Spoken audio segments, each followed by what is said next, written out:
بسم اللہ الرحمن الرحیم۔ السلام علیکم ورحمۃ اللہ وبرکاتہ۔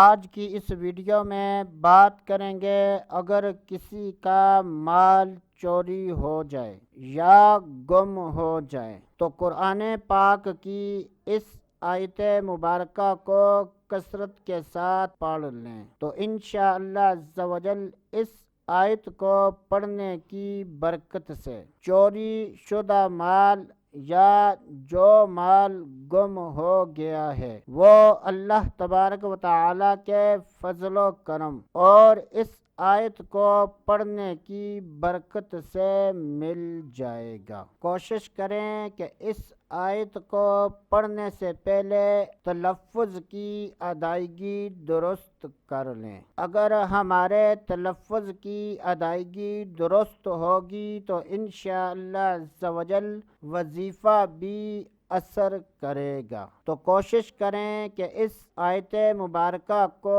یاد کر لیں تاکہ اس کی تلاوت کرنے میں آسانی ہو۔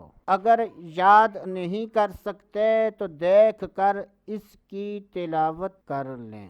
یہ آیت مبارکہ پارہ نمبر 21 سورۃ اللقمان آیت نمبر 16 کی ہے۔ پارہ نمبر 21 سورۃ اللقمان آیت نمبر 16 ہے۔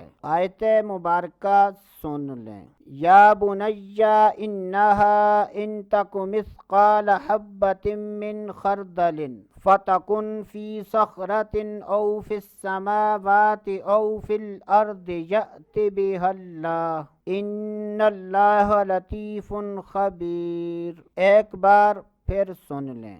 یا بنی انہا ان تک مثقال حبۃ من خردل فتکن فی صخرۃ او فی السماوات او فی الارض یأت بها اللہ ان اللہ لطیف خبیر۔ اللہ تبارک و تعالی پر کامل یقین رکھتے ہوئے اس آیت مبارکہ کو کثرت کے ساتھ تلاوت کر لیں تو انشاءاللہ عز و جل جو مال چوری ہوا ہے یا گم ہوا ہے وہ اس آیت مبارکہ کی برکت سے مل جائے گا۔ تو دوستو آج کے لیے اتنا ہی، اگلی ویڈیو تک اجازت، اللہ حافظ۔